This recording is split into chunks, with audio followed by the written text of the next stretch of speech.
Go live.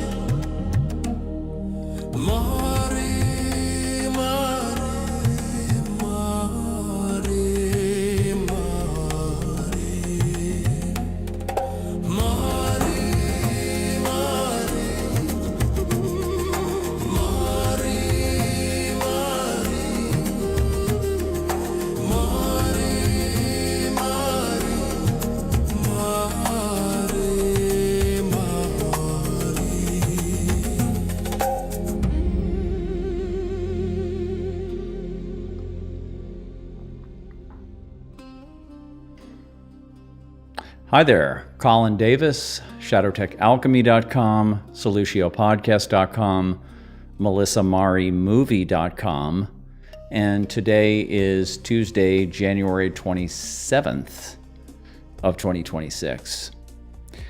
Took me a minute to get going there because something was going on with the streaming software. YouTube wasn't doing what it was expected, so but we got it going. So,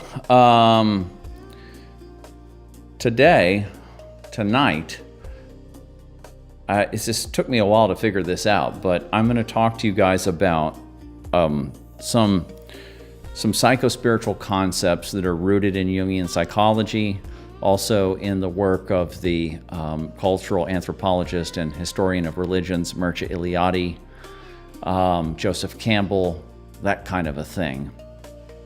We're going to talk about the axis mundi, the center of the world, the transcendent function, the big S self in Jungian psychology, mystical experiences, and kind of take you through a certain worldview, a certain viewpoint about mystical experiences and the sacred, and the differentiation between the sacred and the profane, the vertical axis and the horizontal axis. And I'm going to give you some examples of the sacred in my own life. And I'm going to give you some examples from my own life. And I'm going to just kind of talk to you in general. Basically, if you want, if after after you've listened to this today, if you want to hear more of this kind of thing, you can listen to Robert L. Moore. You can look into Mircea Eliade, and many people already understand Joseph Campbell and the hero's journey and a lot of the things that he was doing. So this is all coming from that direction, but it's really important because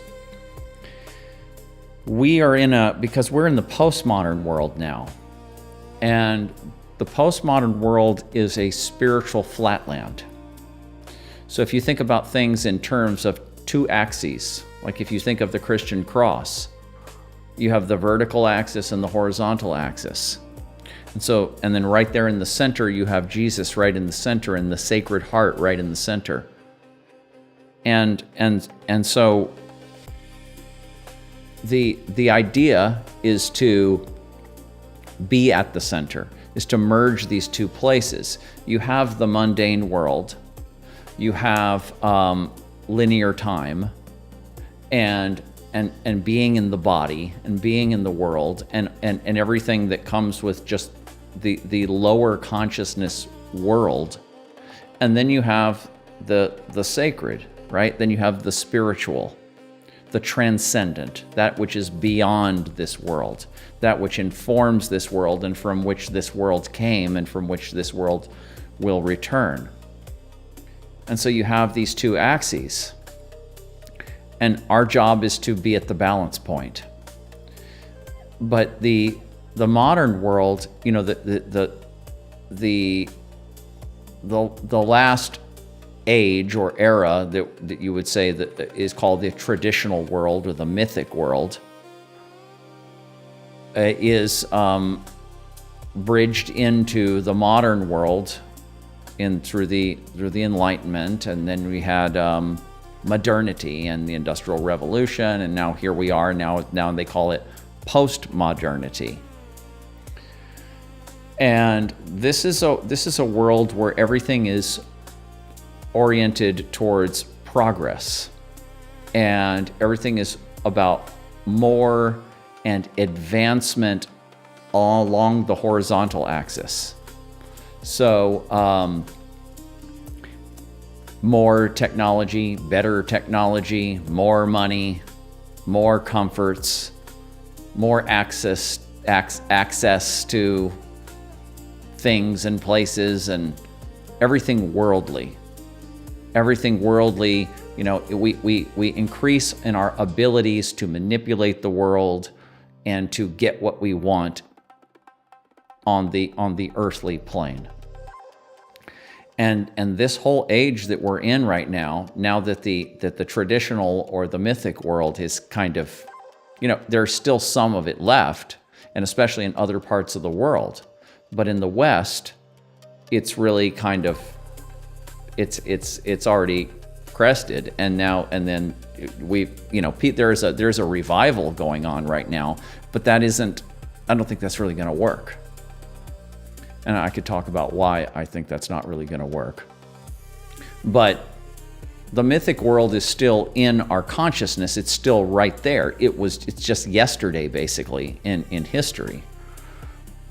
But it's so covered up, and even people who are religious, traditional religious people, they're so inundated with the profane world that it's difficult for them to even really get their spiritual bearing because of the matrix, because of everything that they have to do, which is profane and flat and secular and not spiritual. And so our whole consciousness, just the consciousness of modern and postmodern man is just not the same consciousness. Now, if you read Eliade, he'll take you back to, you know, so-called primitive man, early societies, and show how radically different their consciousness was. But even just going back to medieval Europe, for example, you know, our consciousness is very different from that. And so so all of the everything that we use to stay connected is kind of like not really working so well anymore. So now we have this wasteland. Robert Moore calls it a wasteland. So we have this spiritual wasteland that we're living in right now, and you're encouraged to go this way and progress this way, but not to go this way. There's no way to go this way and be in this world. And so, major problem. And so you basically have to carve out a way to do that. You have to first become conscious of the fact that you need to be informed by the vertical. You need to have a relationship with the transcendent. And you need to maintain that, and you need to have rituals, and you need to use symbols, and you need to read things and be around people and be in environments that summon the sacred in yourself, in your own consciousness. And so you have to do that despite what's going on all around you, despite the fact that everybody else is basically a spiritual zombie, even the mainstream religious people. They have concretized the symbols. A symbol in the Jungian understanding is a symbol is information. It is a conjunction of many different inputs that are beyond explanation, beyond the symbol itself, beyond explanation. It contains paradox within it that can't really be explained logically and it connects you to an archetype that is beyond real total perception.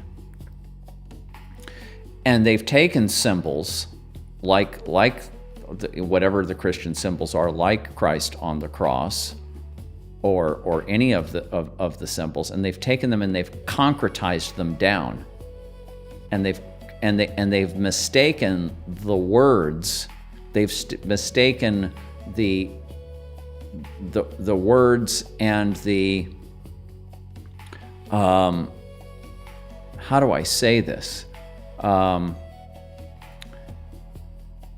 They've lost the actual symbolic, transcendent meaning of the words and the symbols, and then they're just trying to hold those as if that will, keep them connected, but it feels empty, and so then they just do what they can, but it's like a food that lacks nutrition, proper nutrition,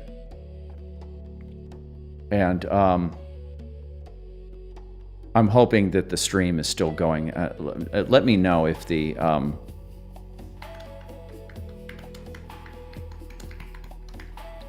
let me know, you guys in the chat, if the stream is still working, because when I first started getting on today, I use this program called OBS, and it hooks into YouTube, and it was okay, we're back, and so it says error, caution, error, and then it goes back to, everything is okay. It's like there's like a little monitor there. So this is where we are. We're in this spiritual flatland, and even the religion isn't working for most people. A lot of young people are going back to Christianity now. We have this revival going on, but it's in America, at least, we do. And it's very superficial and Hollywood looking, and it's very persona oriented, and it's like, I got my cross necklace, and I got my church community, and community feels good and everything. But it's very kind of performative. It's kind of how America is, modern America. It's very performative. And, okay, I'm glad the stream's working. So it's very performative and kind of superficial. It's like a reality TV version of religion is what we have a lot here. Now, I'm not saying that there are truly people who are really still connecting with the Christian myth, and they're really living it through themselves, and they really feel Jesus, and they really are connecting. There are people that do that, but it's becoming less and less. And so, this is that famous quote from Friedrich Nietzsche, the God is dead quote, where basically he recognized at the end of the 19th century that people just didn't believe anymore. They just science was coming in and taking over, and they just had lost their faith. And then this has just progressed. And so what Carl Jung did, for people that paid attention, is that he not only took Christianity, and he took the esoteric tradition of the West, and he took them and he brought them into the modern psyche, the modern mind, and together with others, of course. He didn't do this all on his own, and he brought them together, and then gave us a psycho-spiritual model that was that brought this mindset and everything that was deep about our religious, about the symbols, the motifs, the archetypes, brought them into 20th century language and mindset and melded them with psychology, and gave us this whole new kind of update to our operating system. He updated the Christian operating system. And so you can basically now, he made it clear that these symbols, these myths, are projections of the collective psyche, right? And that if you believe in them literally, then you are in what they might call participation mystique with them, and you're in this sort of projection state. And so Christ is out here, God is out here, right? And you're connecting with the symbols to get back to the transcendent, back to the sacred, but you're imagining that it's all out there. And it is all out there, but it's equally in here. And so then he gave us a location and a model for where the God image, the imago Dei, is in the human psyche, in you. Like the Gnostics had their divine spark. That's in each of us. And you can say that it's out there, and it's something that happened in the past, and that it's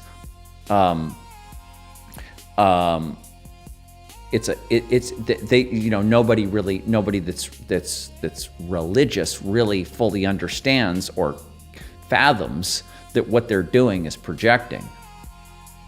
But once you have psychological knowledge, you realize what that is and how that works. And it's a transference. It's a projection. And that you don't need to do that anymore, and that you can, if you're mature enough and if you work on your maturation, you can hold that. You can hold what that's all about inside yourself. And you can then start to look inside yourself for the sacred. You can look inside, you don't let go of the outer symbol. You may not let go of the ritual, but you can understand that it's all happening inside here, as well as it's happening everywhere, but you can find your particular channel of Christ consciousness, or whatever you want to call it, in you. And so Jung has a concept called the imago Dei, the image of God, that is an archetype that is within the individual psyche, that it's a collective archetype that you have your own manifestation of in the psyche, that he called the self with a capital S. Originally, it was just written with a small s, and there was the ego and the self. Later, Jungians put a capital S or big S. We call it the big S self. So you have the big S self, which is the God image. And then you have the little self, which is the ego, the conscious mind. And you can go into the myth of Lucifer and all of that, and you can see the origins of the fall and all of this, and the creation of the ego and the separation of the ego from the self and all of that, and it's all in the myth. But so he interpreted it in psychological terms, and so and gave you an ability with a whole toolkit of understanding and practices to be able to take what religious practice and religious understanding or gnosis, religious gnosis is, to take that and turn that into personal inner practice. So you don't have to be just in the world, going through the motions, going to church, wearing your cross, saying these things, and reading from the Bible, and all just like this rote thing. which is really just a facade of the whole thing. And if you really can touch the divine through those lenses, then great, that's working. But when that doesn't work anymore, you need a new set of tools, you need a new way to do this. So that's what he developed. And so I've got some notes here, and I'm gonna have to put my phone to the side because I can't do that. So now with that background, there is Mircea Eliade has this idea of the axis mundi, and so all ancient peoples would they all have an understanding, a symbolic system, a mythic vocabulary and everything, and a physical place that represents this axis mundi, the center of the world. And so it'll be like a sacred mountain, or a sacred mount, or a sacred tree, world tree. And and it represents the vertical and the intersection of the vertical and horizontal axes. And so that place that ancient peoples would all have, they would all have that mount, that mountain, that tree, and then later it became a church that's at the center of the village or city center, that, with the steeple that connects you up into heaven. That place that is symbolizing, and ancient people believed that it is that the actual place itself is sort of outside of linear time. It's the place, it's the navel of the world from which everything was created. Everything came out of that place. And when everything came out of that place, you had the original order. You have the original, the time, Eliade and these kind of people, they talk about chronos and kairos. You have linear time, and then you have kairos, sacred time. So when the world was created in ancient people's creation myths, when the world was created, this is sacred time. This is before the ego. This is before the order of the world. This is before everything. But everything was set in place at that time. The laws of nature, the archetypes, natural laws, all this, everything is set in place. And that is the time of perfection. In Christianity and Judaism, you have the Garden of Eden. That is the time, and there's even a tree there. And so that is actually, I think there's two trees, but is there two trees? Tree of knowledge of good and evil, and isn't there maybe I'm wrong, can't remember now.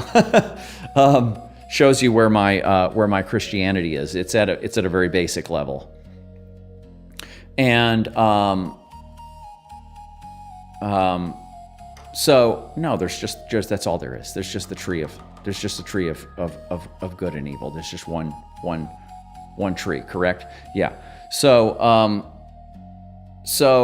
you have that tree, and everything's created at that time, and that's the original foundational period from which everything comes from. And ancient peoples would then do rituals to reenact sacred time, to always connect back to the sacred center and to sacred time, so that they could always keep the original foundation strong, because they recognized that after that point, after the creation, there was a winding down. Entropy was in effect, right?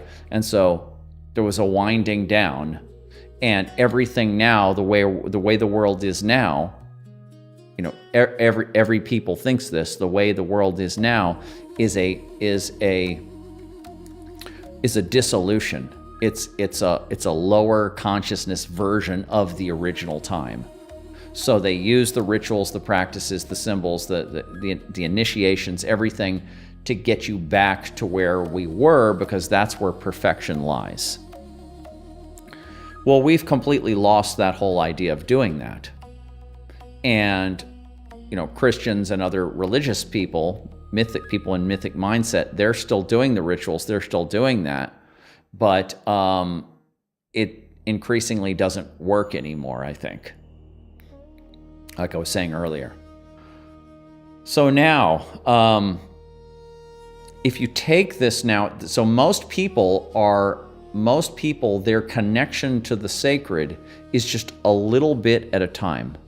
It's just a little grains at a time, just barely enough spiritual food to eat for sustenance. Unless they're a mystic, it's just barely enough to eat. And so they go to these collective rituals, and that gives them enough spiritual nutrition for them to last for the next week or whatever. And that's how they're living. But in the Jungian system, you're basically connecting to this.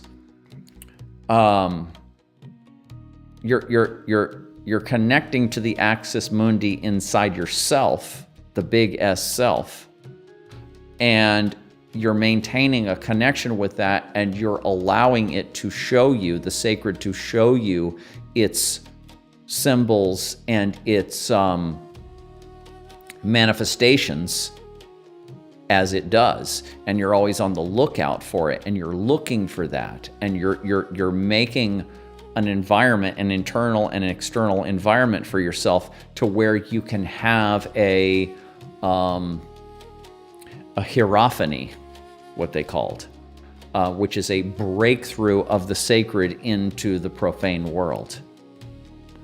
And so you're always on the lookout for a hierophany. You're always you're always awake and aware to this potential, and you're cultivating it, right? And you recognize that it's being channeled through you. And the archetype of you, C. Michael Smith calls it. So this whole concept, all these concepts, are very, very hard to get your mind around, really. And it's like the more you look into them and think about them and ponder them and all of this, it becomes more and more apparent. And you understand it and you feel it more and more. But so now,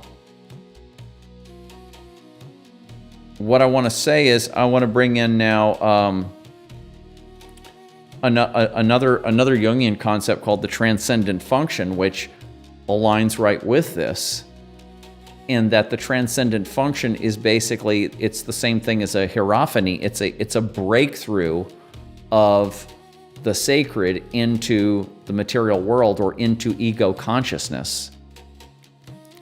And it is it can happen on its own, where you are so divided by opposites, one-sided, or one-sided as Jung would call it. You're so directed in life, and you're so in this place, but by doing that, the more directed you are, the further and further you get from your center. And then at some point, you get so far that there has to be a flip. And the whole society does this, but individuals do this. And that flip can be this, the flip is called an enantiodromia in Jungian psychology, but you can get a breakthrough. And I think there's a distinction between those two terms. But the transcendent function is where you get a sacred breakthrough, and it's it's equivalent to in the ancient mythology of the idea of the axis mundi in the center of the world, where the original world was created in sacred time. That manifests in your life. You go back to sacred time. Your own ego is flooded with this breakthrough of the sacred into the ego, and now you're having a mystical experience. Now you're having synchronicities. Now you're feeling and seeing the evidence of God, and you're having gnosis. You're having transcendent experience when you have this breakthrough. And so now a lot of people have had some kind of mystical experience like that, some kind of breakthrough like that, where the sacred breaks through into ego consciousness. But I can tell you from my own experience, I can take you kind of through an example of this from my own experience of when Melissa and I came together. Because we were just doing our lives. We were just being artists, being musicians. And we were both had spiritual inclinations, especially Melissa. And we both, I had read some Jungian psychology, and I had looked at a little bit of, I had read the Tao Te Ching or some other Eastern Vedanta yoga and other things like that, and I had used the I Ching, and I had used, different, I had looked at different spiritual traditions and just sort of superficially or to some degree, and felt connected to the whole field of spirituality and especially across civilizations and time, but wasn't really super dedicated to it or anything, just because I had my own career in music and audio engineering and all that. And Melissa was doing her thing, and she had her bands going and everything, but she was always really connected. And but then when we came together, I was 43 and she was 50, and we were at a place. I had actually been doing some shadow work on myself because I had a crash about 7 years prior. And I had Robert Johnson's book. I've told this story many times of the owning your own shadow, and I was doing some shadow work, and I was dabbling in the Jungian thing, and so when we came together, we were kind of both prepared. But then what happened to us was completely outside of our conscious will, and so basically, I have a creation story, a mythic creation story that aligns with creation stories, the archetype of creation stories, and where the archetype of creation, the archetype of the big S self broke through into our lives and presented itself. And like I explained this in the movie, and eventually the movie will be out, but anybody can watch the movie right now, melissamarimovie.com, and just send me a message and I'll send it to you and send you the link. But this is explained in the movie that when we came together, it was like the second time that we went for a walk, and everything archetypally stacks up. We're living in the California Bay Area, and we're going to this local nature spot called Mount Wanda, this very sacred oak grove called Mount Wanda in Diablo Valley. And you go up there, you go to the peak, and there's Mount Diablo right there, and we're in the valley and everything. So like our axis mundi, our sacred mount is basically Mount Diablo. But we also had others. Melissa was really into Mount Shasta, and then she grew up under Mount Tamalpais. But on my side of the Bay Area where I was, it was Mount Diablo, Devil's Mountain. And so, of course, there's a lot of significance there. And then we would go, and then our little micro axis mundi was Mount Shasta. And we would go to the peak of Mount Shasta and do rituals there. And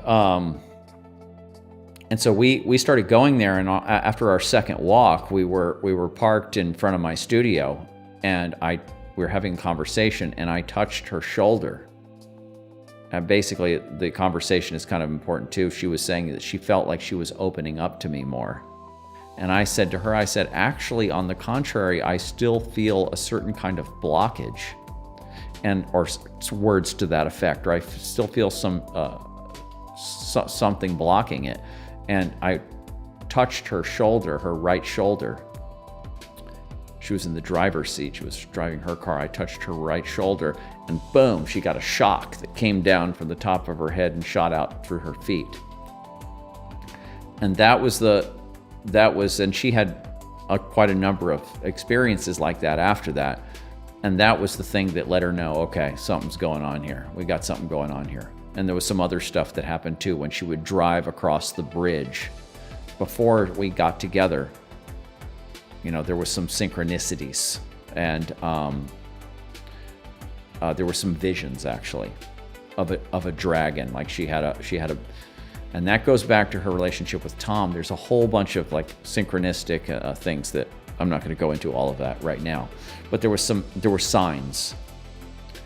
And then when we got together, that bolt of lightning came down, and then everything changed. And then our whole experience together was otherworldly. And we came up with the idea of living in the movie. The recognition that your life and your consciousness is a projection like a movie. This is an ancient motif. And whether it's the Hindu Maya, or this Plato's allegory of the cave, or Shakespeare's idea of its life as a play, or as 100 versions of this, or the simulation theory, or any of them that are come along since then.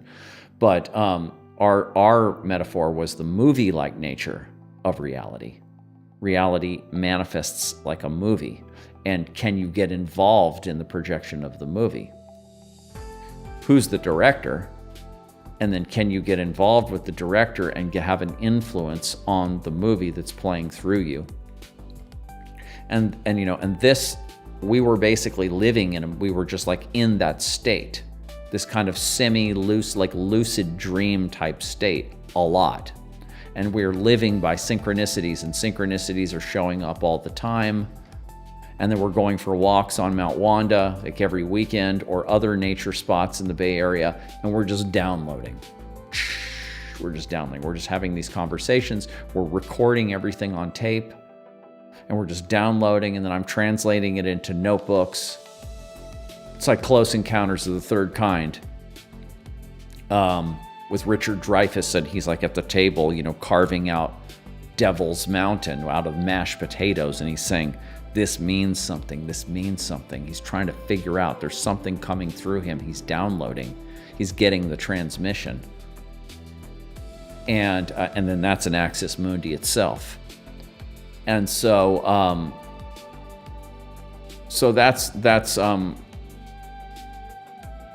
that was happening. And then we were just downloading, and we were already artists, so we already kind of knew how to tap into the creative process and how to be creative when you're getting a download. We already kind of had lots of experiences like that. And so we just went with the flow. And then we just, everything that was in the book Shadow Tech basically came through this state. And so that was a very, that was a hierophany. It was a breakthrough of the sacred into ego consciousness. And then we just lived through that, and then that went on for it waned in the last few years. COVID basically kind of put a stop to it. So it went from late 2012, early 2013, all the way up until we actually, excuse me, till we left California. We left California in September of 2020 during COVID to come here to Austin, because this is a family property that we're allowed to live in. And we just needed to get out of there because the whole COVID thing was going down and everything. It was just like, okay, Texas is going to be a better place. And we just needed a change. But then the music scene crashed and our band crashed and all this stuff crashed. And then Melissa got sick 2 years later. And it just kind of, the whole thing fell down. So, but we had that 7 or 8 year period of sacred time. And so I've had this experience. I've seen it rise and fall. I've seen the whole thing. It's like a mini picture, that little 12-year period with the original spark. When the world is created through the sacred, through a transmission from the sacred, and the world comes into existence, and then the world proceeds from there. Our world of art and culture and relationship and love that we had, our world is created, and then the world degrades. And so then you could actually say that the death of Melissa then would be a rebirth for me, right? Because the world recreates itself over and over again. And then that recreation, I've heard Robert Moore calling it the renovatio, requires another blast from the transcendent, from God. And so what the Jungians talk about, or what Jung talked about, was the ability to actually consciously create the manifestation of the sacred, through the transcendent function, and through going into the unconscious. And we were doing that the whole time we're together.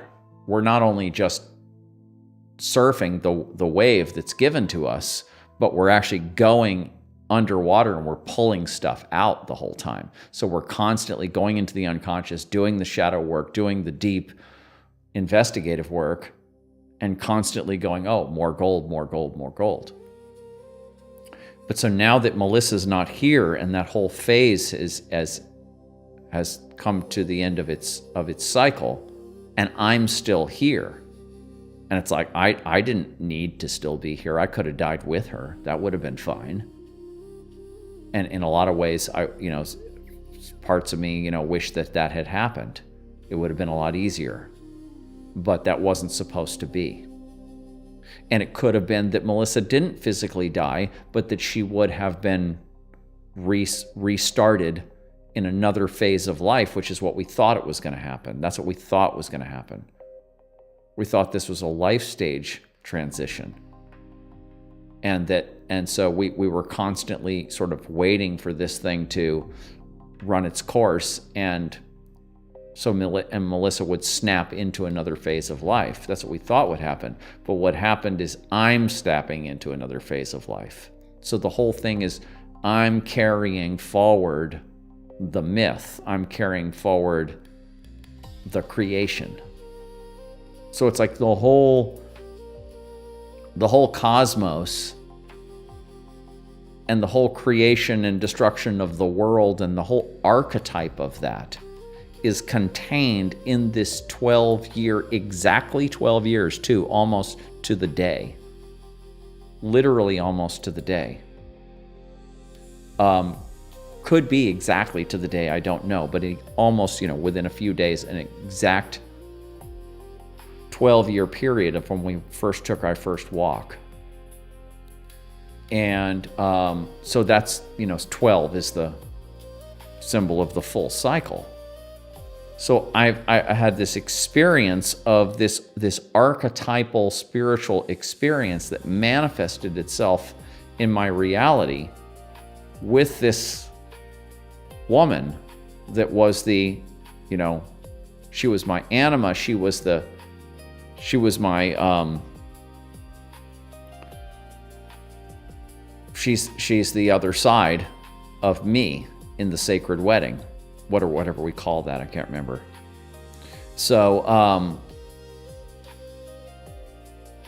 now I'm here at the other side of that cycle, and so for the last year I created this whole movie about her, and there's more movies to come because this is actually what religious people have always done. The original time was there when the world was created, or when Jesus came, or whatever version of it you're talking about. And then it's our job to connect us back to that original time of creation. And so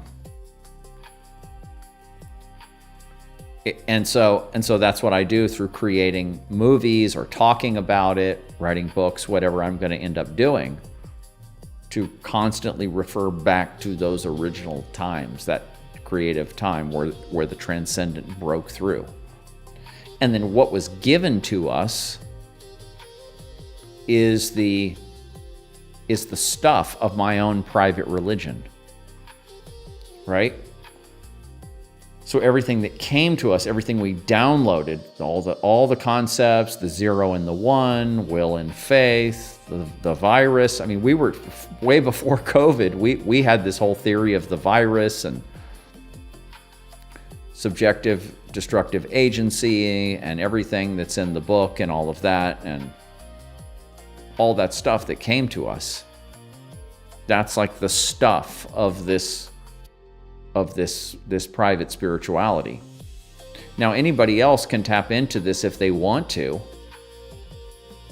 and because it's archetypal, right? And so it's useful to all people. This, if I were to create a movie, like a fictional movie, about this whole creation process that happened with us and everything that had it, if I were to make a living in the movie, I would have to basically make it a fiction, but it would be based on what really happened. Could be an animation, something like that.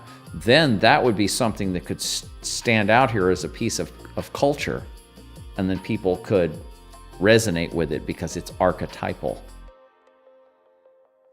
But so I had this experience, and so now when I haven't really, I was talking today about, Eliade and Robert Moore and stuff, and I haven't really looked at that in a long time.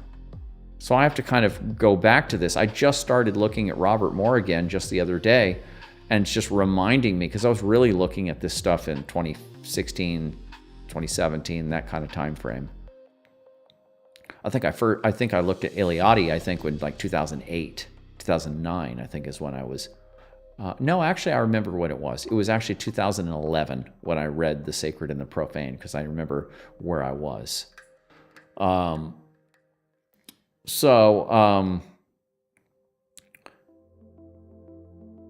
now I'm just kind of, riffing today. This has all been just me riffing on these general ideas, and I have a basic conception of them. But there's all kinds of holes in the whole thing and everything, and I can't, I couldn't teach a course on this, not right now. But because of my personal experience, because I had that experience, Melissa and I had that experience, I can go back to that scholarly work and I can look at that and I can go, yep, that's right, yep. The axis mundi, the transcendent function, chronos versus kairos, the vertical and horizontal axes, and flatland, and using ritual and all of this to connect back, and what the real meaning of religion is, and all of this. I can look at all that and I can go, yep, I know what it is. I know what that's about. And I don't have to be a religious poser, a spiritual poser, because I know what it really is. And now I live by that, and my whole life is religious in the archetypal sense. You could say it's spiritual, but it's religious in the archetypal sense. Now I've had an experience. I've had a hierophany, an experience, an actual many year-long experience of being connected to the sacred. And so now it's all in me. And I can't be any other way. I can never go back to horizontal flatland again. So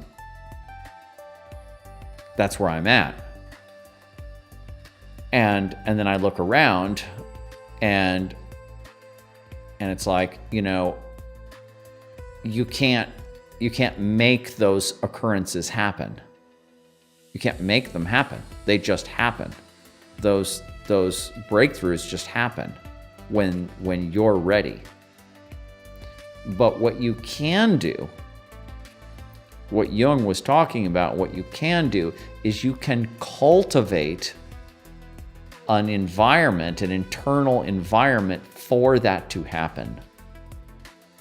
And you may not be able to get like strike a whole vein of gold, like in the gold mining analogy, you might not be able to just like strike a vein like we did, just like because you worked on yourself, because you did shadow work.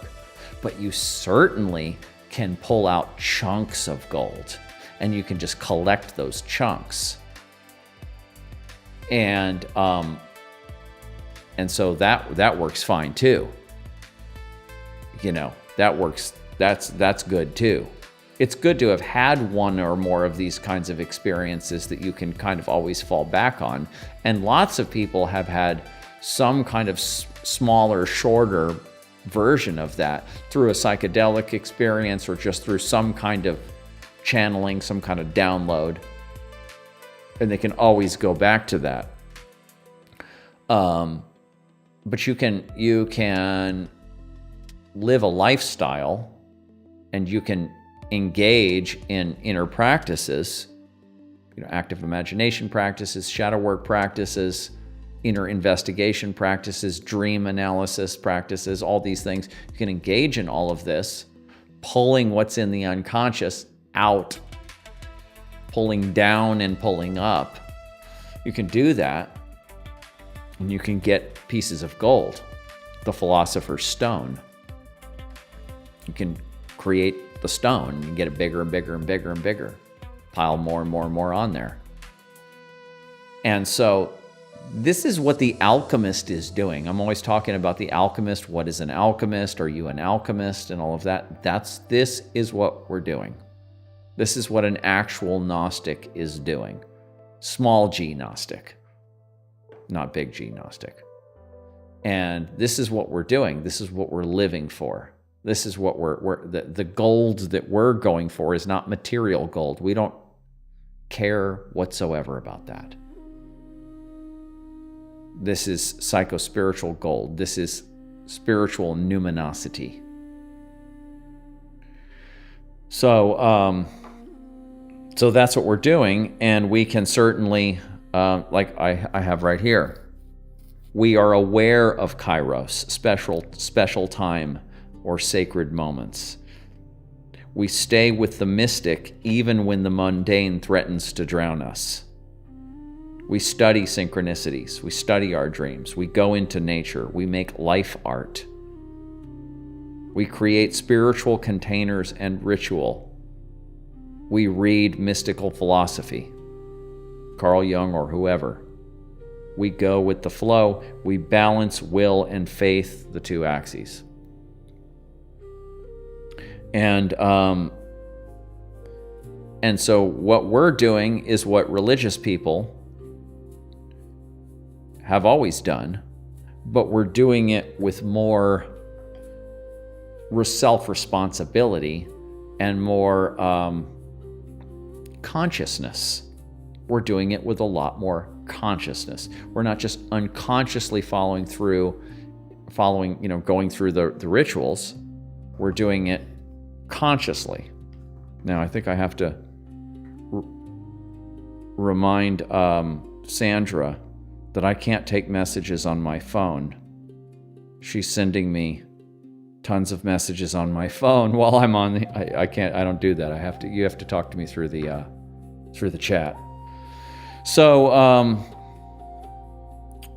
anyway, so there we go. So that was that's the first hour. If anybody wants to call in, if anybody wants to comment and say anything and give me their perspective on this, or where they've had experiences like this, and how you might translate this into your own understanding.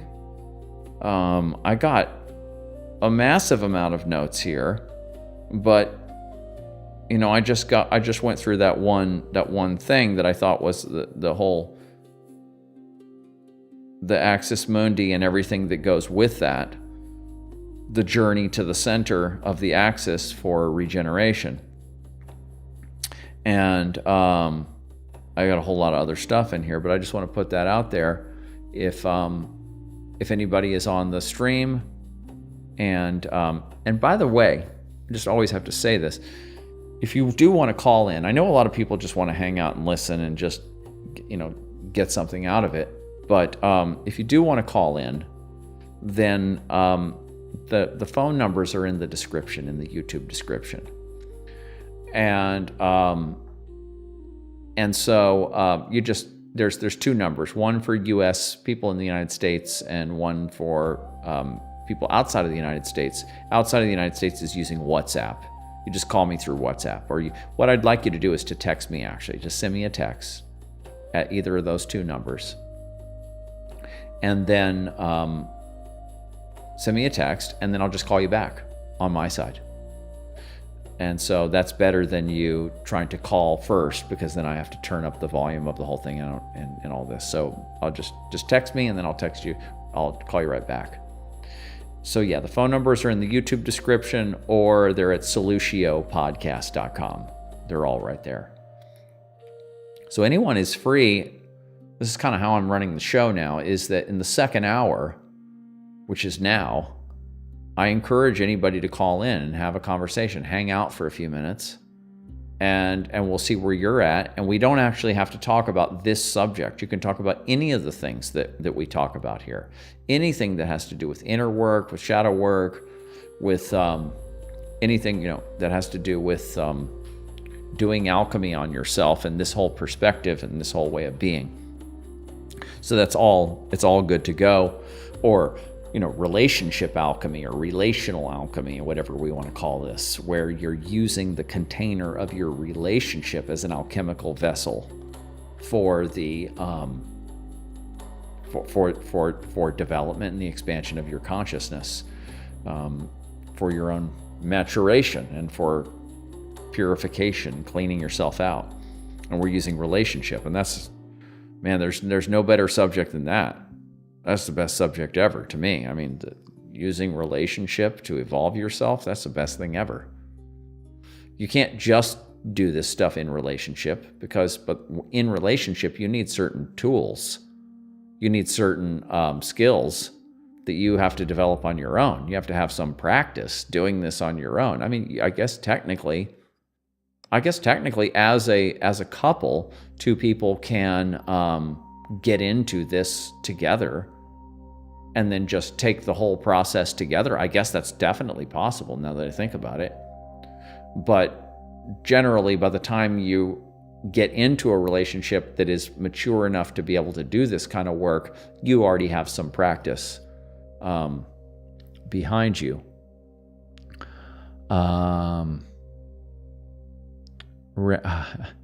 Some of your YouTube handles I can't even pronounce, but I've recently discovered Jung's take on the psyche stages of alchemy. Yeah. His take on the psyche stages of alchemy. Right. Well, I mean, I think Jung kind of generally just accepted the basic three-step process, but I think he also went into correlating. There's many different descriptions of the different stages of the alchemical process.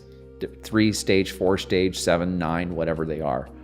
And there's all kinds of different terms that apply to, Latin terms that apply to different stages. And he had brought a lot of those in and then tried to decipher them and try to explain them You get the shadow work, the negrito, and then you got the albedo, which is generally kind of connected to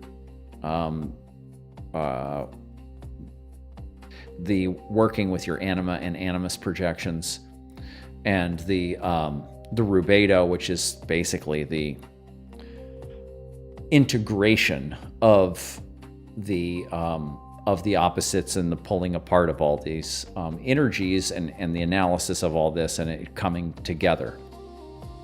So, but the thing I've noticed about, excuse me, the thing I've noticed, for some reason I'm coughing today. The thing I've noticed about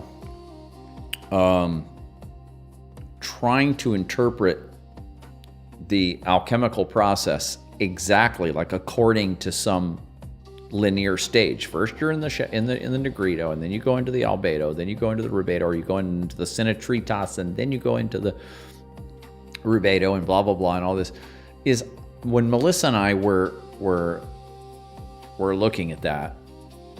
We kept trying to fit what was going on in our own experience into that box, but it wasn't working.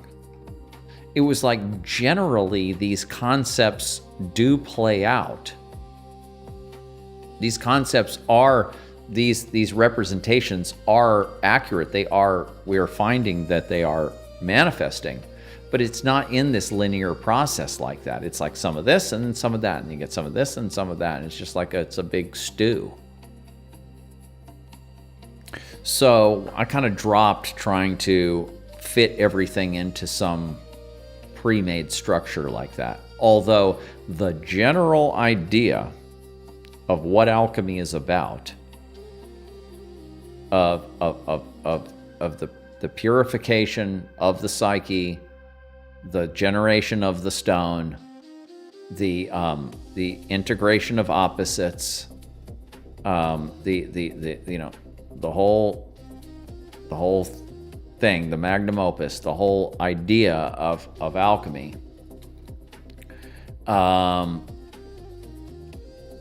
is, when translated into psychology, like Jung did, seems completely accurate. It's completely what we're doing. That's what this individuation is.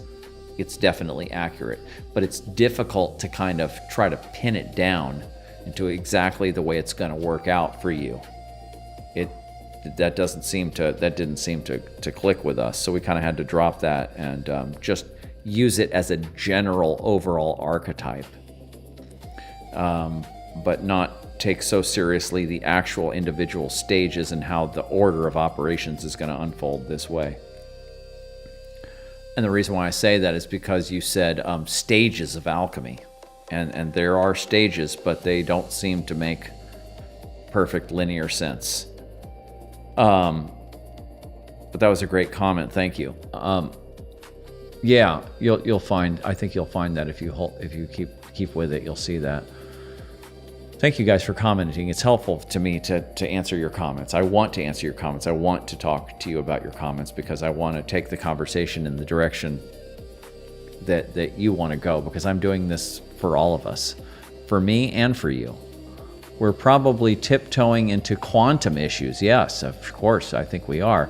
I'm currently listening to postmodern quantum physicists. It's helping.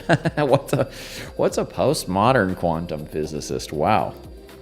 A deconstructive quantum physicist. Oh, I know what you mean, postmodern. You're saying current day. Not physicists of the 1920s. It's physicists of today. Here's probably what you're saying. I've been listening to a lot of Bernardo Kastrup. He's the man. Yeah, I'm really into Bernardo Kastrup, and I've been listening to him a lot. I've listened to him for years, but especially lately, I've been listening to him. And I reckon if you're into that, I mean, he's physics, and he's philosophy, and he's psychology. He's all of those things. He's really amazing. So if you don't know him, Bernardo Kastrup, Kastrup. And I'm also looking through my notes here. And again, I encourage anyone that might want to call in, but I'm not gonna beat you over the head with that. So, yes. Oh yeah, definitely. Oh, please do. Analytic idealism is his philosophy, and I don't think I'm going to try to. I don't think I'm going to try. Sandra, just put Sandra a comment. Oh, I think you said you can't. I think Sandra's having a hard time getting. Sandra's not in YouTube. I think she's not able to. Let me see if I can figure out Sandra's issue here. Let's see here. Sandra, if you can get into the YouTube, just sign into YouTube with your email or whatever. If you must have a YouTube account, you have a Gmail or what, you must have, sign in and go into the chat and comment there. Because all this does is just lights my phone up, and I just can't keep looking at my phone. And I got another phone over here. It's like messages are showing up on there, and I can't do that while I'm broadcasting here. So come on into the chat. And multi-paradigmatic, Stephanie says, yes. He is multi-paradigmatic, Bernardo Castrop. All right. All right. Sandra, I'm going to have to turn you off because... Stephanie, does Stephanie want to call in? Let's see if I can get Stephanie to call in. Do you know what the phone number is, Stephanie? Let me give you the phone number. Let me give you the phone number so that you can call in. Let me text you the phone number right now. And I'll put it in the chat too. Let me pull it up. Because I'm really trying to go in the direction of phone calls. Okay, so let me send this over to Stephanie. I'm going to push her into it. And she's very smart and very spiritual and tuned in. Okay. So that's the call-in number, and I'm also going to put it into the chat for anybody else. I'll put in all the numbers into the chat. Okay, so US number is this. Host B. Oh, that's interesting. Doesn't want to put it there. All right, hold on. 815-2475. 512-815-2475. 512-815-2475. The pros, they have somebody helping them when they're doing their broadcast. And then the WhatsApp number is... that in now. I'm going to put that for you just so it's up there. Just so it's up there. Let's see if I can get this to paste. And then I'll get back to talking. So is... Oh, yeah, it doesn't want to... This is just really kind of frustrating. 737-877-1038. 737-877-1038. I don't know these by heart yet. It's weird. You can't paste. It won't paste from HTML or whatever into there. So, oh, there she is. Okay, let me bring her in. Hello, hello. Let me pull you in. Hello, are you there? Sorry, Stephanie, call back, please. So, or I'll call her back. I'll call her back. That's what I'll do. Okay, there we go. There we go. Let's call her back right now. Here we go. Hello, you've reached Stephanie Mogavis. I'm sorry I missed your call. Leave me a message and I'll... Okay, call me back, Stephanie. That I didn't see. See, this is why I'm not following my own protocol. I have to text you first, and then I'll be looking at the phone. I was over there typing, and I couldn't see that she was calling in. Let's just try that one more time, Stephanie. Call in one more time. Yeah, so this is all just very, you have to, let's see, I'm going to try to call you back again. Pick up your phone. Let's see how we do this. Sorry, everyone. Hold your horses. I'm trying to make this work. Because this is Google Voice, and I don't really know how it works. Hi. Hi. Sorry. Hi, Colin. That's Hi. okay. Yeah. Hi, is this Solutio podcast? Yeah, you got it. Thanks for calling in. Sweet. Sure. I really encourage anyone that's listening to not be afraid and just call in and have a chat. Just make sure that they are talking through the phone and not having the podcast volume on as well. That's right. When you call in, you have to either pause the podcast. Yeah, and just talk to me on the phone.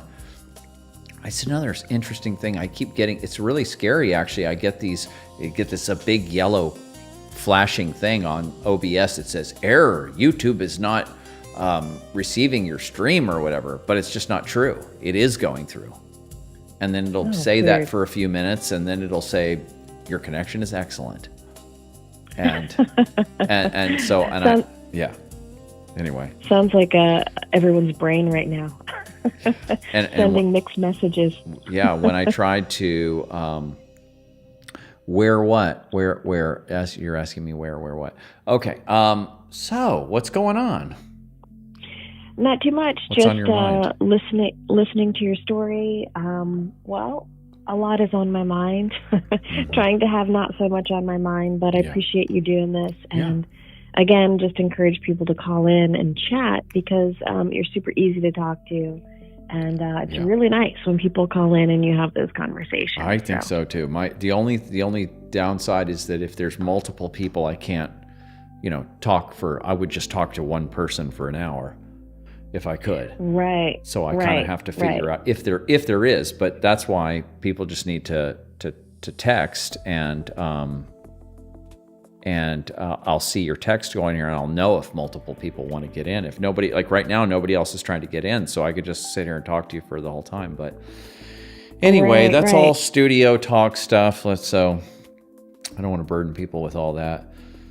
What did you think about the what I was saying? Does that make sense? I haven't talked about that subject in that context, in a while, and really gone with those concepts that I was. What part exactly are you talking about? Well, for the first hour, I talked about like all this, the whole idea of the axis mundi and the transcendent function and the hierophany. And did you get all that? Were you there for that? Yeah. Oh, yeah. Yeah, I was listening to it. Yeah. Yeah, and I haven't talked like that or whatever. That's the work of Mircea Eliade and Joseph Campbell and Carl Jung and Robert Moore and that kind of thing. And it's like it's very deep and mystical and difficult actually, and so trying to make sense out of that is kind of difficult. But I wanted to know did it make sense to you? Yeah, it did. It is very difficult. You have to have the ability to be able to see on multiple levels kind of simultaneously. And it's interesting, I was listening to Ken Wilber today. Yeah. And he was doing a podcast maybe 3 years ago on the concept of the world needs to move towards spiritual intelligence. And that he always talks about the different types of intelligences that we embody. Kinesthetic, aesthetic, musical, cognitive, emotional, spiritual. And what you were saying and what that was reminding me of is he was really stressing that it's multidimensional. And in terms of spiritual intelligence, he said there's the dimension of having a spiritual experience, but then taking time to continuously let it unfold so you can integrate and begin to develop that true spiritual intelligence. And he said that he sees often that the brain needs to do one over the other until it can harmonize into sort of a dance so they can inform each other and help to level up each other. Yeah. And he was stressing how if you have a spiritual experience, that's really part of your awakening. And then, but it requires this long-term process of kind of letting the the mystical aspects of it reduce, so you can bring the story into an actual cognitive version of spiritual intelligence. Yeah. So, when you talk about those experiences and the things that were happening between you and Melissa, you're having these experiences, which is amazing and beautiful. And like you said, people have them in all sorts of different ways. It could be a sudden satori, it could be psychedelic experience, it could be a near-death experience, it could be an alchemical relationship. And so many people get, as you know, addicted to the transcendence, or the kind of being disassociated from reality, because it's interesting and phenomenal and different and exciting and it's new territory. But the real work is in kind of releasing the addiction towards the mystical and being able to, like Ken would say, is to kind of grow up then with this experience. So when you're talking about what you're referring to, it is advanced, it's complicated, and there has to be this, it's a long journey. It's a lifelong journey. Once you're on this path, I don't know anybody who's been initiated into this path that, number one, asked for it, or number two, really was able to get off of it. It seems that either way, it's just something that happens when an individual seems to have a readiness or some sort of subconscious desire or past life calling or yearning for an experience like this. So, these alchemists, these inner alchemists, they're very interesting people. So sometimes people are getting into it from the knowledge base and doing the psychology, and maybe that opens into mystical experience. You and I've talked about this a lot with the video that we did called the red-pilled spirituality versus spiritual awakening. And it seems to be that there's always these multiple forces that then open up even higher realms and dimensions of awareness once you can get these two fundamental forces and energies to understand their complementary opposing nature. And sometimes you have to abandon one for a while to really fully be into just fully absorbed in the abyss of one or the other, either the cognitive or the experiential. Oh, right. And then I think as I've gone along my journey, I still do have those moments when something needs to be viewed from a deeper perspective, where I'm growing into something deeper, or trying to resolve something where I almost have to abandon one of those aspects a little bit, and it almost seems like sometimes I fall asleep a little bit, so I can have a little bit of a different energy that arises to the top, so I can kind of reevaluate before I bring the two forces back together. It's a little difficult to explain. Yeah. But it does at some point. You do, for me, how I do it. You probably do it differently. I don't know if I do it differently because I'm a female, because I tend to be more along the lines of the spiritual, maybe like Melissa.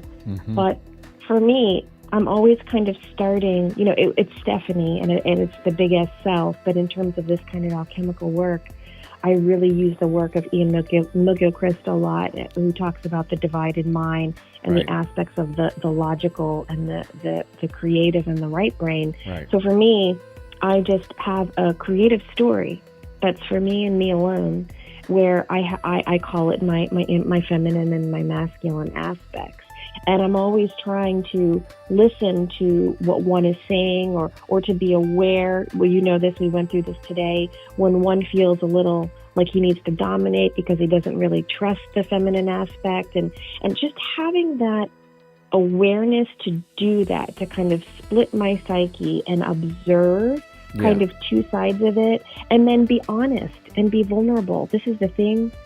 The more we know, it doesn't really exclude you from having to still work on yourself. Things still arise, so you're never totally polished and perfected. I don't know. I won't be. No. But at least I have this framework where I can acknowledge, I'm feeling, hyper cognitive. It feels a little dysregulated. I don't feel balanced. Oh, my masculine is, he's really trying to dominate my feminine. And then I can kind of analyze on a much deeper level to get these two at a more harmonious state.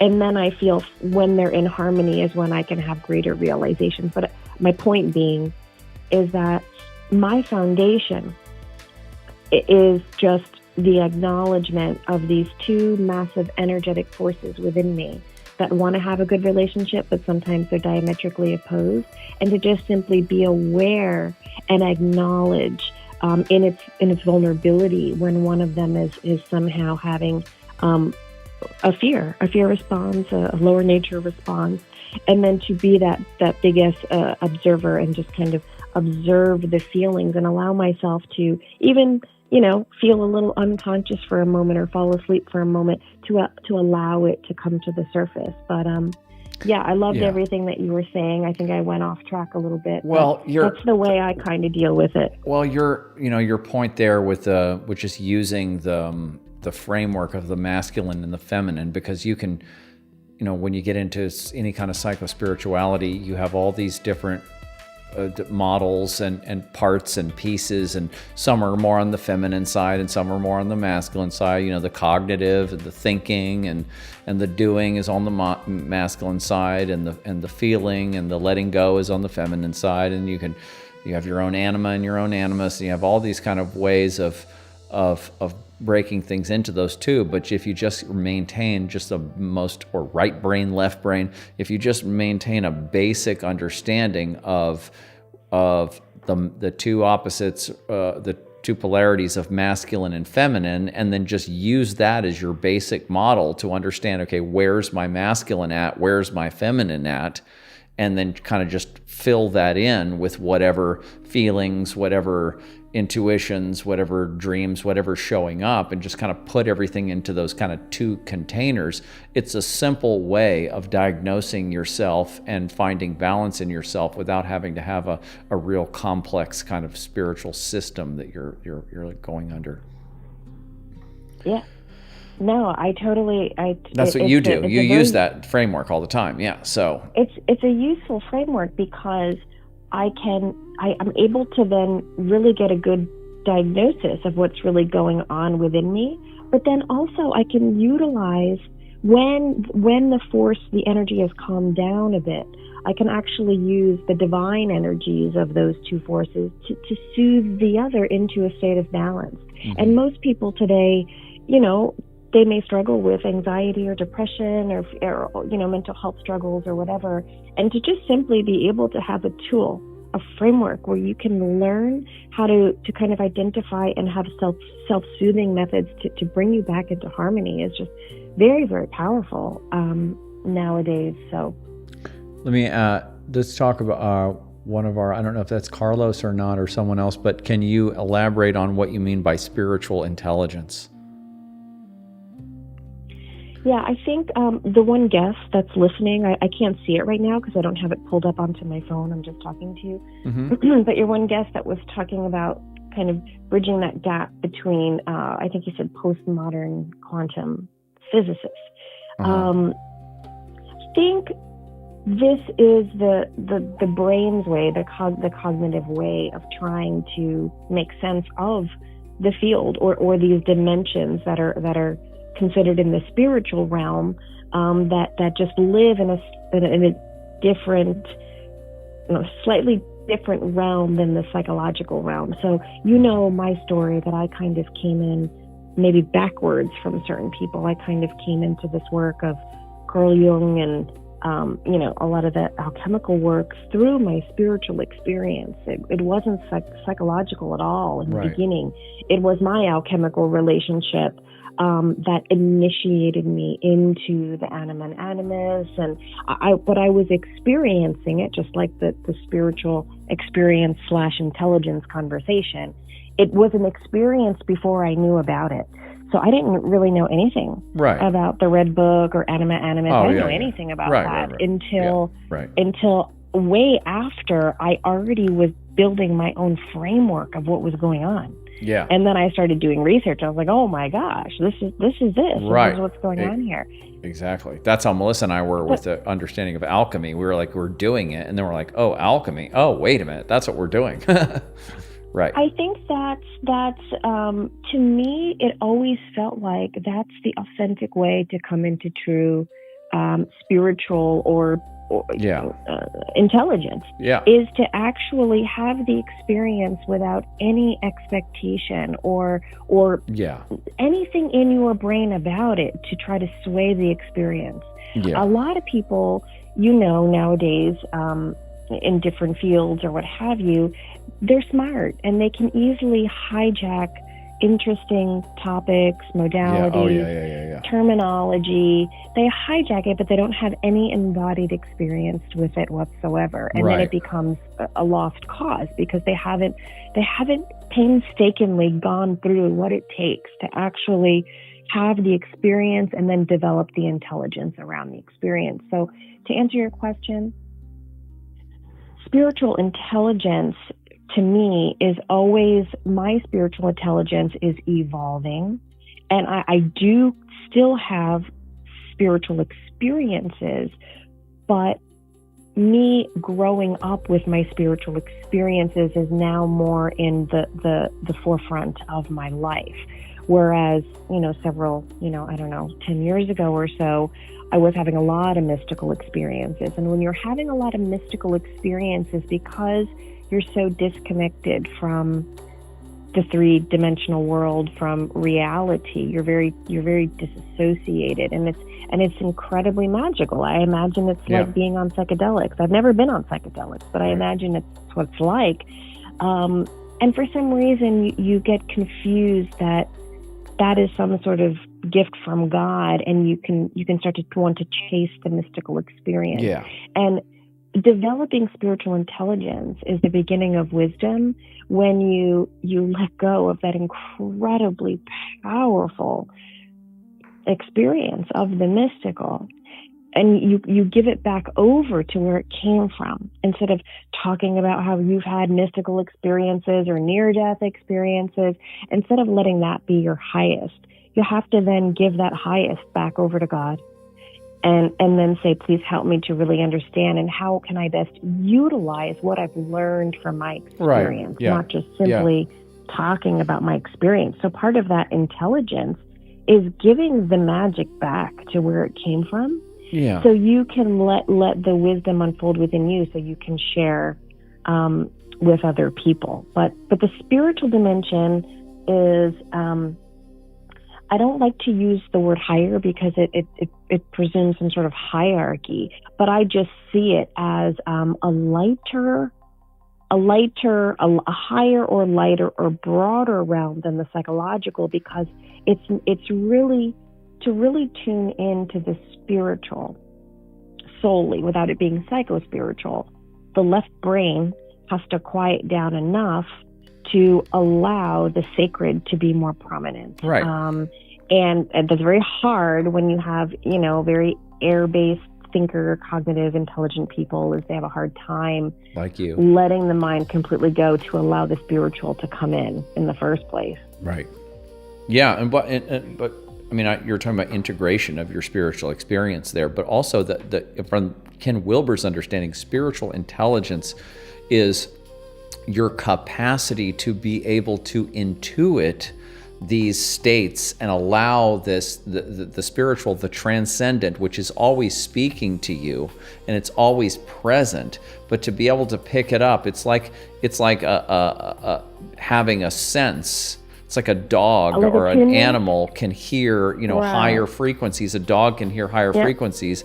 They have a higher ability, and spiritual intelligence is the ability to be able to sense things that are from the transcendent, that are beyond the rational mind, and then be able to make sense out of it or do something with it. Well, you can't make sense of it first. This is what his Well, you can't make sense of is, it first, you just experience it, but then intelligence is actually the ability to make sense of something and to use something. Right. So you're right. So what has to happen is there has to almost be an abandonment of thinking. So what happens is, you're right, and this is where the physicist, and this is where quantum physics really comes into play, is because you abandon your mind so you can become an antenna to sacred intelligence. Right. And exactly. so it's beyond being intuitive. starting to tap into your intuition, and then the symbols and the numbers and the repetitive things and all the beautiful magical signs where you start to see that, oh my God, the sacred is all around us. Like that's part of the process. But really, to really get those downloads, like I know you've had, is really, it's just, you kind of give over something of yourself to just be able to completely receive. And, that is the feminine is the reception. Yeah. And, it's interesting because you're right. It is a higher frequency, and it affects the physical body. It really affects every single one of your bodies, your physical body, your etheric body, your emotional body, your spiritual body. And, some people go too high too fast, and they can have all sorts of issues on different levels of the body. So even being able to attune higher and higher and higher, to where you're like a really clear channel that, people, a lot of people channel and then they come back and they just crash. They just fall over. They're in pain. They have to sleep for days. They have to eat, because there is such a high frequency running through your body that it affects everything from your eating to your sleeping to your physical body. And the physical body is dense. So the spiritual realm is really actually not only the ability to utilize your vessel as an antenna periodically, but then to get better at being a vessel for that sort of sacred intelligence. You have to slowly but surely practice being able to be more dense in light than matter. So it's called spiritual density. So basically the goal is to... Well, now you're going into where I don't even understand now. Right. Well, yeah, I'm just touching on that, is that, it's a different state of consciousness to where you train yourself. It's a different realm than cognitive intelligence. It's a different realm. Yeah. So you train yourself to be able to be more densely packed with light than matter. I hear you. That sounds like something out of a spiritual New Age book or whatever, but I don't know what that means, because my spiritual experience is what my spiritual experience is, and I didn't experience any kind of like light body stuff, etheric body stuff, or I experienced physiological changes, and I got downloads. I got information that came through dreams. We had some experiences in the external world where the world seems like it's shifted and stuff, and like standing in vortexes and sort of psychokinetic or psycho whatever the word is, like telekinesis. We had experiences like that and everything, and I've had. But when people talk about these different bodies, etheric body and spiritual body, and all, I don't know what they're talking about, because whatever's happening is going on in me, and I don't have some like. I can't walk into a machine and go, oh yeah, that body and that body and that. I don't know. I know they talk about that in yoga and stuff. Yeah. I don't know if it's real or not. I think to simplify that difference is that, there's nothing. It's not saying one is better or one's. I just don't know what. I just can't. I think if I was a really really dedicated meditator, like Ken Wilber, if I really was, then I could get into these different states, and I might be able to go, okay, I remember when I was in this state, and then for 5 years after that, I was able to get to this state, and then 5 years after that, then I would maybe be able to say, oh, okay, I'll correlate that with this model. But not being a really, I've meditated on and off, for the years, but haven't really been practicing it, and never really ever achieved anything that's, super, super duper. Then I was just guessing, Experiencing telekinesis and telepathy, feeling like you're bilocating. These are very incredible gifts to experience. Those weren't the ones, actually. There's different when you're just telekinesis. Not telekinesis is, I don't know what they are. I don't know what all this those. I have to look that up right now while we're talking to figure out what that is. I think that just to answer your question regarding me explaining Yeah. what I just explained to you is, Yeah. remember, I was a 20-year practicing yogi before this happened. Right. So this sort of thing comes from radical, being attuned radically to somatic subtlety. Yeah. Be able to so I literally influence worked through my ability to influence a physical system without physical interaction, telekinesis. Yeah, to make something move without touching it. No, never did that. Melissa says she's witnessed that. I've never done that. I've had some non-dual experiences. Melissa had a lot of those, and I've experienced just kind of weirdness in the field. And everything else has been within my own psyche, within the unconscious, within visions, within dreams, within intuitions, primarily intuition, and synchronicity, of course. That's kind of my experience of spiritual experiences. It doesn't go into the science fiction world. Yeah, I mean, just like, you have radical knowledge on, the psycho-spiritual, just, my experience started somewhere else, and it sounds sci-fi, but it's not, because I know a lot of people who studied long-term physical practices. Yeah. That it's just, you just become, you're literally using your body as a vessel, and you get subtler and subtler and subtler, and it means that you can just feel you're very much attuned to more. And that's very difficult. It's not an easy thing when you attune yourself to be able to feel it all. It's quite disorienting. You have to learn how to navigate that. So I wouldn't wish that upon anybody, and I don't think that happened to me. And I really had this psycho-spiritual awakening, until after 15 years of really dedicated yoga practice. Right. I don't think I could have handled it. I would have fried my system. Yeah, no, I mean, I'm not saying that's not real, or that you can't make to a practice that can get you into those other states. And no, I know that's absolutely the case. But I'm just saying, I think my experience is more rarefied than most people's. And then even my experience is not so rarefied that I've experienced all these kind of different stages, like what Ken Wilber talks about or what the yogis talk about.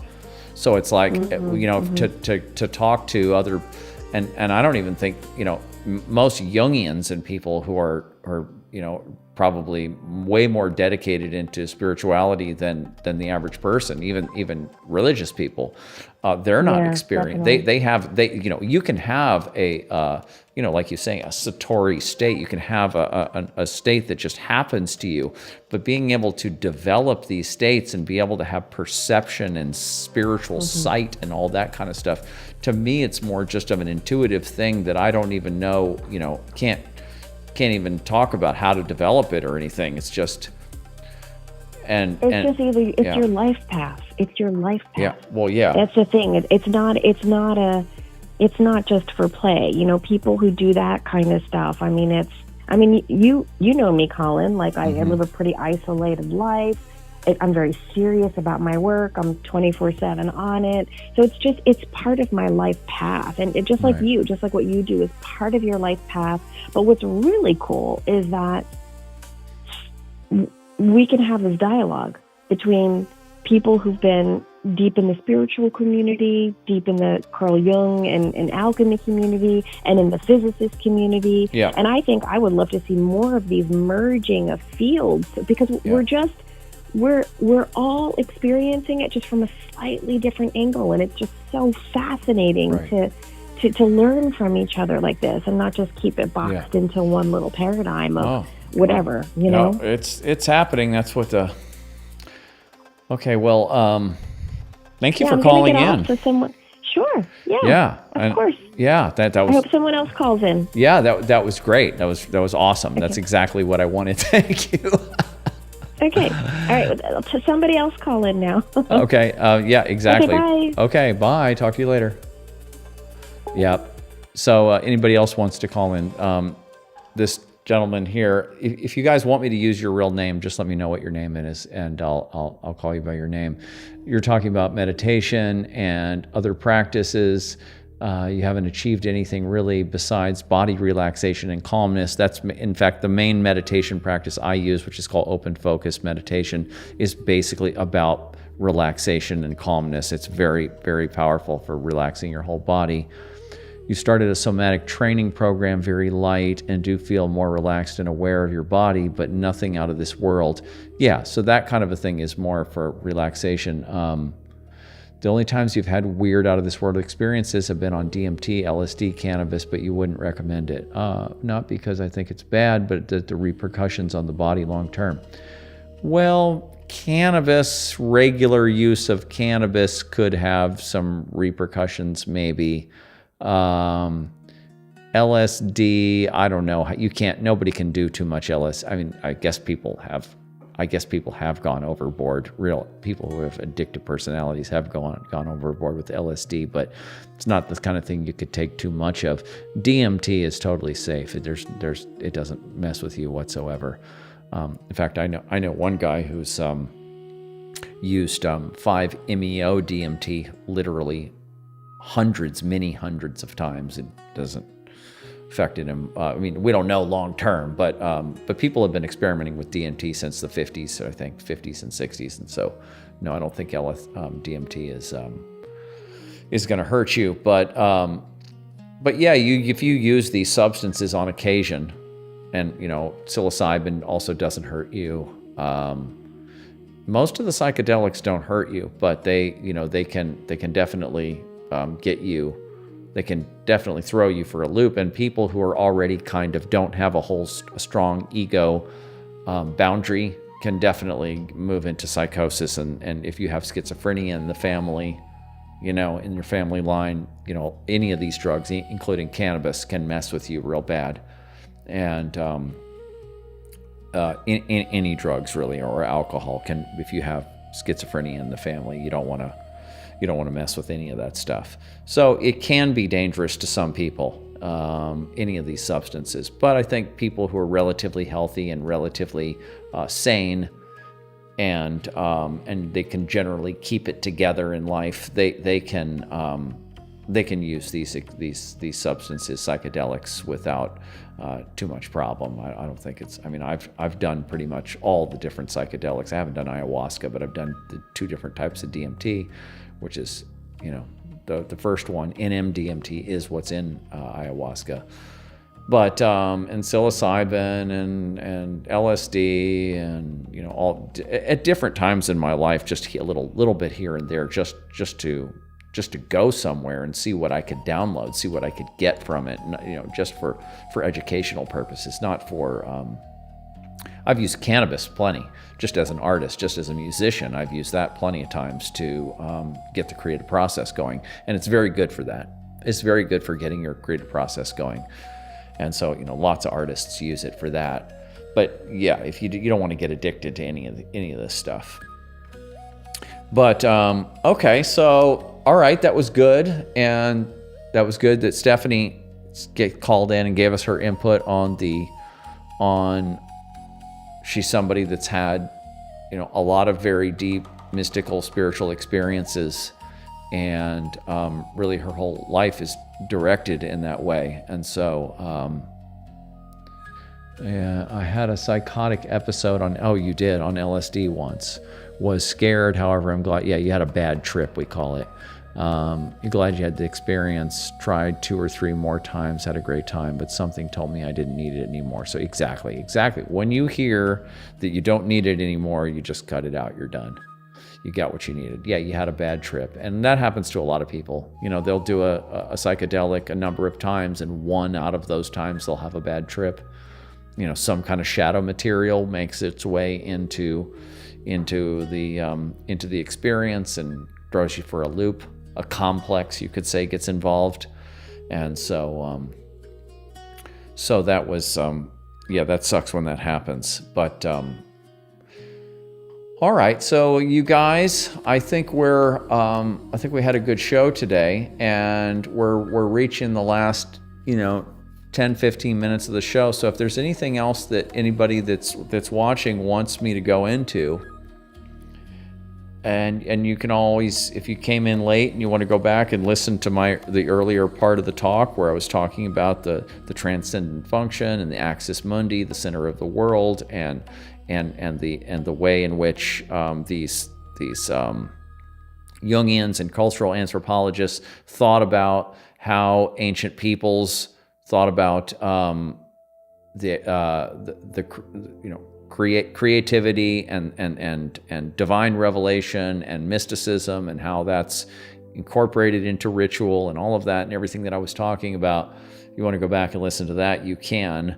And I was kind of just riffing, but there is a lot of stuff in there. I think that if you are interested in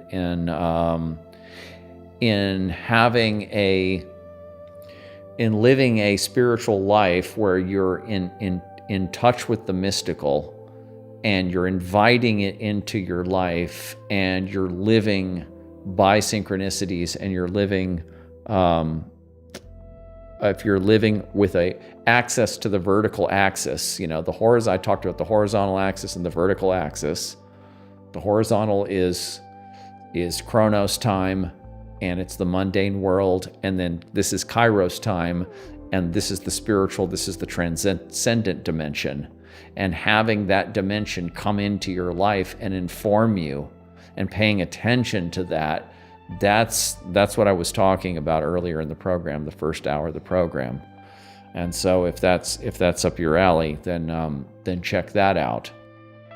And if there's anything else that you guys want me to touch on, or if you have any questions about what we were talking about or my life with Melissa, again, I encourage you to watch the trailer about the movie with Melissa at melissamarimovie.com. And then if you want to watch it, you can just send me a message and I'll send you the link. You can get to know what Melissa was all about. And I'm going to be making more films too. I'm working on the second one right now. I think I can actually see 2 more. And these, now that I've made the first one, it took me a year, almost a year, 11 months to make the first movie, Melissa Mari, musical alchemist of stage and psyche. And that one is kind of an overview of our relationship together, those, everything I talked about with the mystical experiences and how we wrote the book and put everything into our band, the L1 experience, and all the symbolism we put into it and everything and all that stuff that went into it. And it talks about Melissa's way of being, her as a spiritual artist, and then her journey through illness and her passing, and then interviews with bandmates and her family members, her sister Sandra, and so that's all in the movie, and you really get a feel for Melissa, who she was and her way of being, because she's a very the link I can't do it publicly because I'm shopping the film to film festivals right now, but if you want to just send me a private email, then I will send it back to you by email. And you can just go to melissamarimovie.com or any of my websites, shadowtechalchemy.com, solutiopodcast.com. Just send me an email saying you want to see the movie about Melissa, and I'll send it over to you with the password. Yeah, I can't put it in the public right now because I'm shopping it to film festivals. It's like being submitted to a bunch of different film festivals around the world, and I'm hoping that somebody will pick it up and can go somewhere with it. But and then I'm going to make some other films. One just about Melissa as a musician, just as a performer, and then another one really about the depth of what we were doing together, and talk about the work that we did together and the different spiritual practices and modalities that we were using, and how things unfolded for us and what our life was like together and stuff, and put more attention on the spiritual side, even though there's plenty of it in the first movie. I'm going to make a shorter movie that really kind of goes into this in a deeper way, because the first movie was a little bit more of an overview, to give you an overview of Melissa. But so anyway, thank you guys for hanging out. And let me go back to my notes, because I do like to kind of just make sure that I have a full program here for you guys. And if anybody ever has any ideas of what they want me to talk about in the next broadcast, feel free to do that, because it's my job now to basically put on an informational and entertaining and deep presentation for you guys every week. That's my job now. And I'm not making any money on it, but I'm treating it like a job. And it feels like a real job, actually. And so there was one other thing I was going through my notes here that I wanted to talk to you guys about that was in here. And there's a lot in here, but yeah, I wanted to talk about death a little bit just for a second. The whole thing, with Melissa dying, obviously it was a huge shock for me. And I've been grieving. I still am grieving every day, basically. But I was especially grieving incredibly deeply it's been just over a year now. Started to slow down and kind of normalize a couple months ago.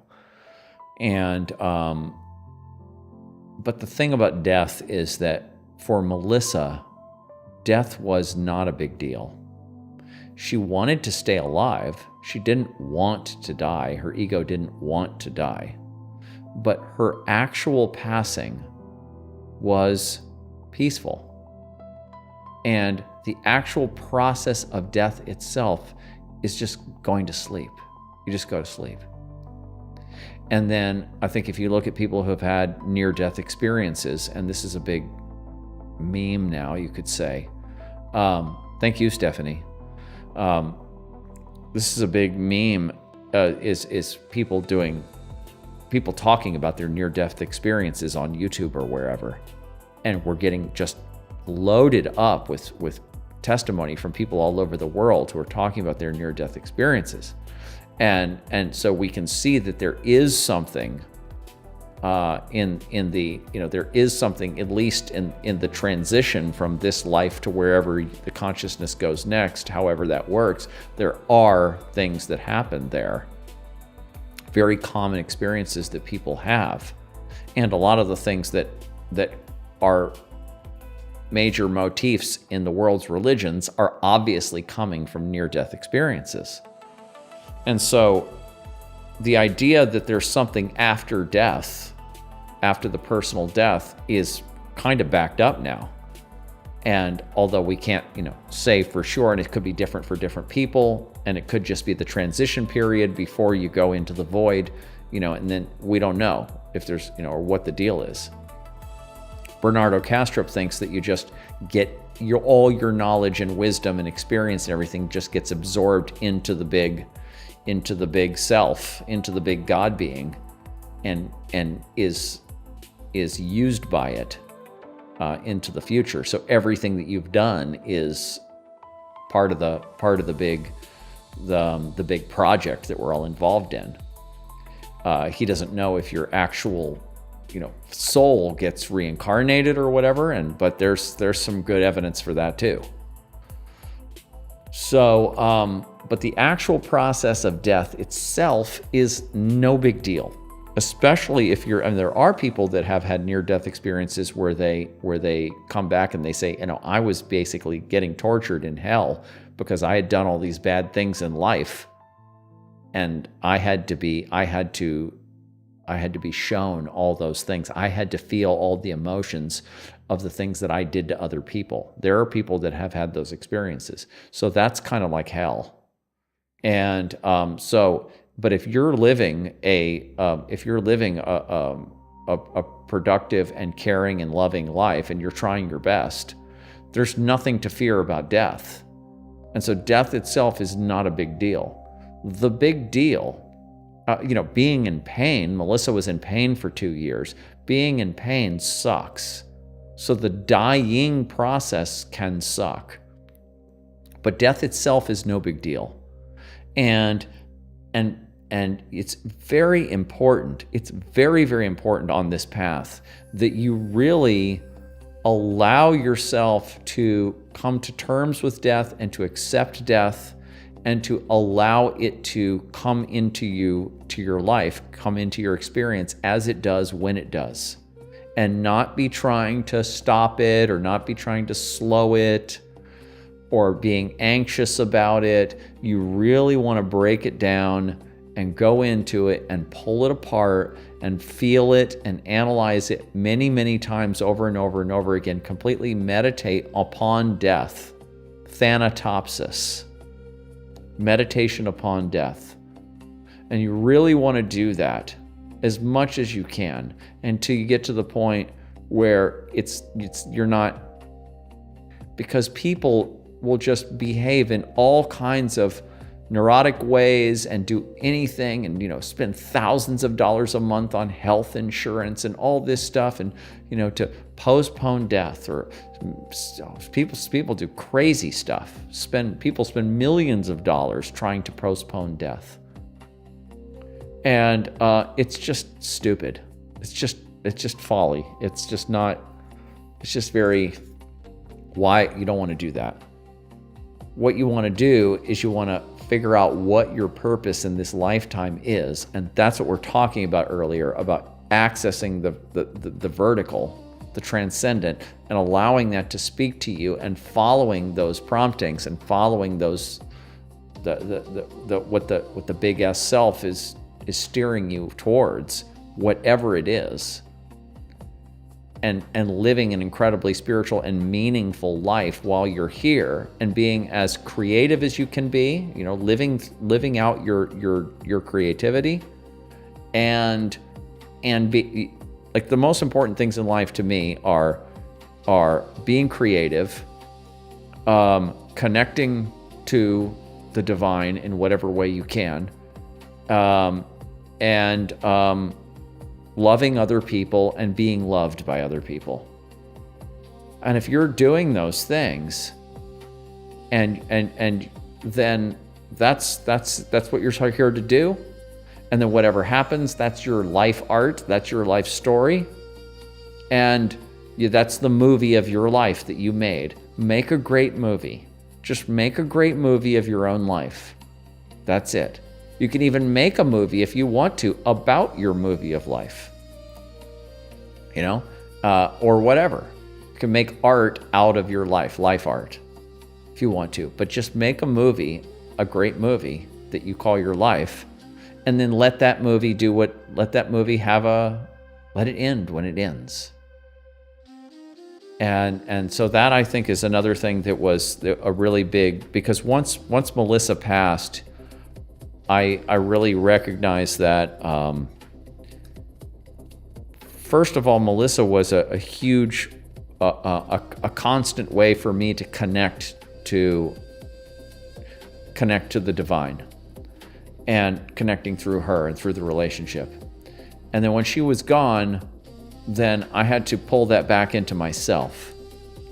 And now I have to find new ways to do that. But luckily, I've been working on this for so long, and then the 12 years we had together, I built my spiritual intelligence, so to speak, we were talking about earlier. I built up my spiritual container, my alchemical vessel, so that I could channel these kinds of energies on my own. I can be satisfied. I can be spiritually fulfilled as an individual. But it was a giant shock, and I had to go through a year of trying to put myself back together, and now I realize I can do that. But at the time I was like, why do I even need to be here? What's the purpose of me being here now? And so, but now that I'm on the other side of it, I'm just like, okay, well, I'm just going to follow the promptings. I'm just going to follow God's promptings, and I'm just going to do what I'm supposed to do. And part of that is doing this podcast, actually, because there's so few people in the world that want to get involved in psychospiritual alchemy, we can call it. It's really just Jungian psychology. It's just another way to say it. But we're not confined to the Jungian system. We can go out to anywhere. We can plug in the Eastern stuff. We can plug in anything we want to plug in, as long as it's about inner refinement, inner development, and becoming a clear channel for your divine recipe, as Melissa would call it, your recipe. And so I'm doing this podcast and I'm making movies and trying to meet people and making a place where other people who are intuitively inclined in this direction can hang out and talk and listen to this kind of stuff, and other people that are on the path can call in and listen for a little while to somebody who's on their particular path and listen to their voice and how they experience things. That's really what I want to do. I mean, I want to, if I could get somebody to call in every show, that would be great. It would just be great for all of us, because everybody gets to get a little dose of that person's reality tunnel, as we would say. Oh yeah, you're welcome for the life analogy. Make a movie about your life. Yeah, we always had. You'll see with the movie is that dry fasting after successful intermittent fasting helps prepare us. Yeah, okay. That's good. Melissa was into that kind of. Colin watched Lucy. Watch Lucy. What's Lucy?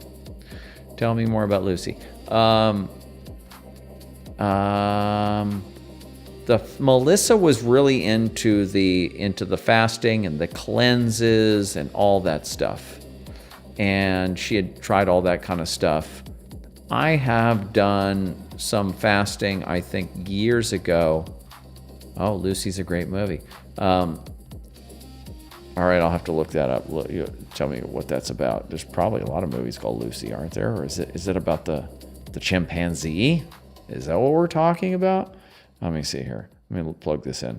Lucy film. Let's see what comes up. 2014 English language French science fiction film. Written and directed by Luc Besson for his company, blah, blah, blah. Morgan Freeman, Scarlett Johansson, whatever her name is. This must be the one you're talking about. Okay, I'll keep that in mind. I'll take a look at that. But yeah. So anyway,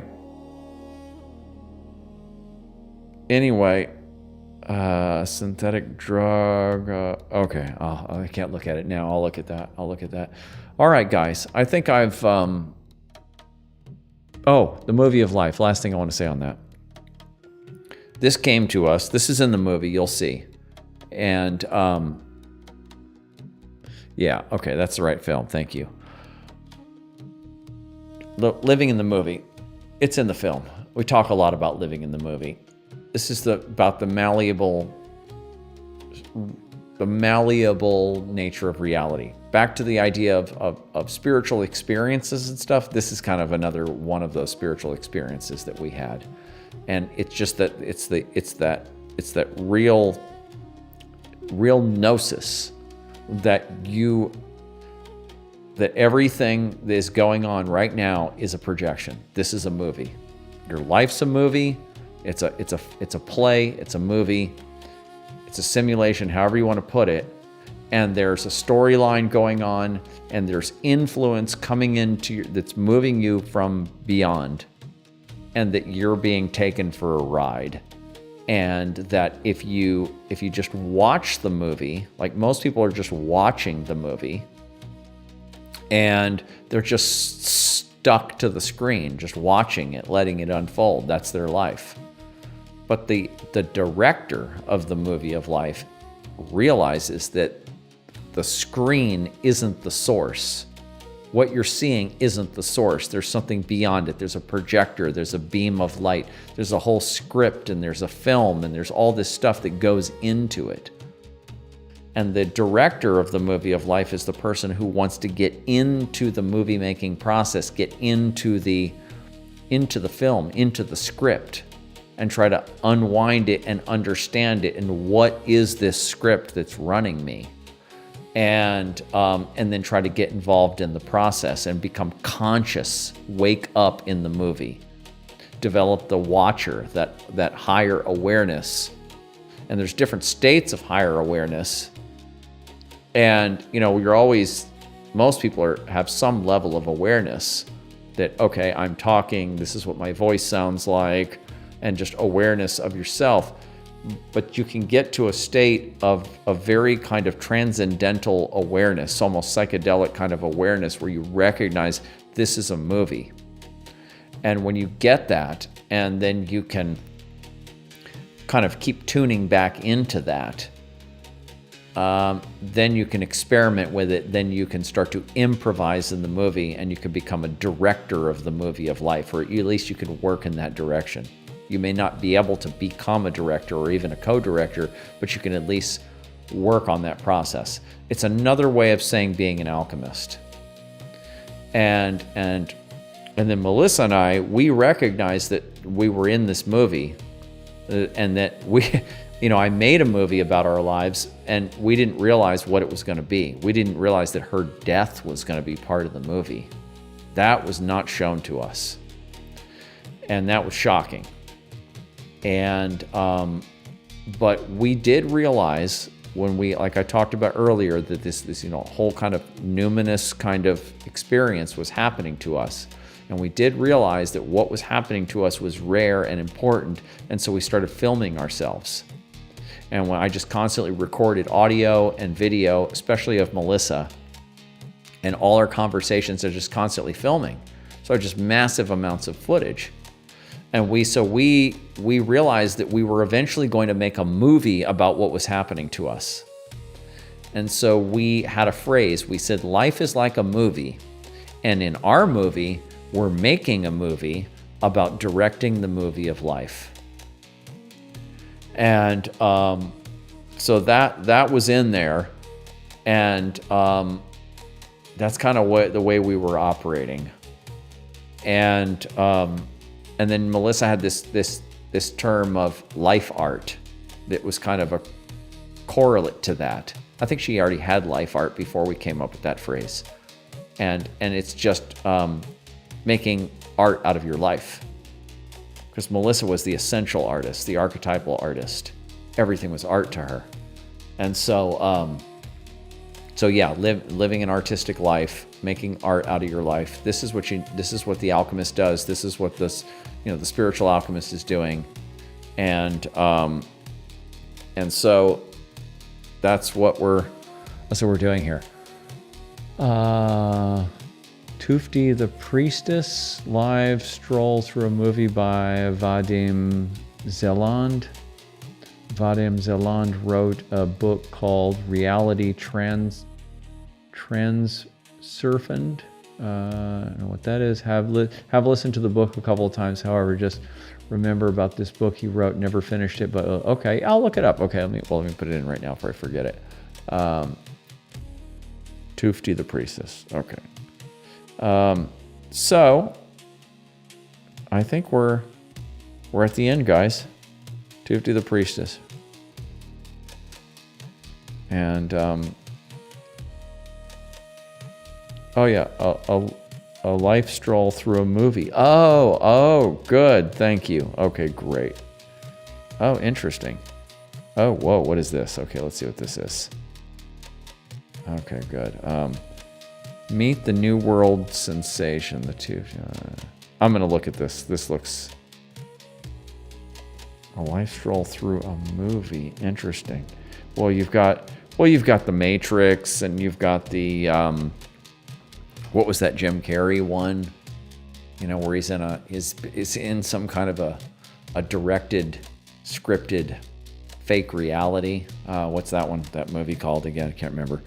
But yeah, so this is an ancient metaphor and all of that. But yeah, thanks for that. Thanks for that link to that. I'll check that out. All right, you guys, I think I'm gonna have to head out now. It's time for me to cook dinner, and I appreciate. I don't know my main commenter's name here. You'll have to let me know when you email me. But thank you for commenting and for hanging out with us. Thank you to Stephanie, and I think that's Mary that was in there, and everybody else that was in the chat. Thank you so much. And we'll be back next Tuesday, same time, 7 p.m. Central Time, Texas time.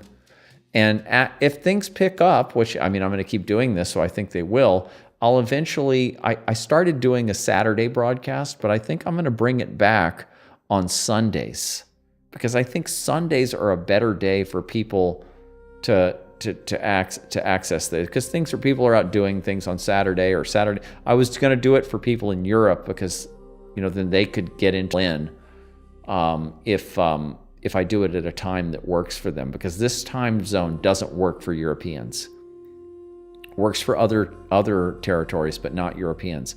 I have to do it earlier in the day to reach Europeans. And so I think Sunday might be a good day to do that. And I was working at my mom's house on Sundays, and I think I'm going to shift that to another day from time to time, maybe once a month. So I think I'll also have a Saturday afternoon broadcast that will be evening time for Europeans. So anyway, there will be more, and everything's on I'll keep updating everything on soluciopodcast.com. If anybody wants a free download of Transforming Darkness, my last book, you can get that at same website, basically, shadowtechalchemy.com. And like I said, anyone can see the movie, melissamarimovie.com. And I'm going to head out now. So thanks, you guys. Appreciate it. Have a great week. And we'll see you next week.